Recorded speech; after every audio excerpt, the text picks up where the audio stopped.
یو ورور په نامه د عباد له امریکې نه هغه ستا ویډیو لیدلی و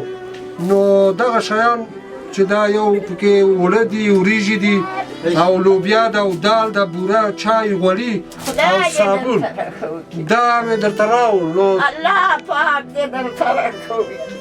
خدای دې امان نصیب کړه خدای دې هغه ځای کې رسېږي چې اړخ به دې لګېږي خدای دې درسره کوي سلامت اوسې ټولو سره دې خدای کوي چې الله پاک دې ټولو سره کوي پولی که برادر ما عباد از امریکا روان کرده بود یک بوجیارد و برنج روغن دال نخود بوره چای لوبیا صابون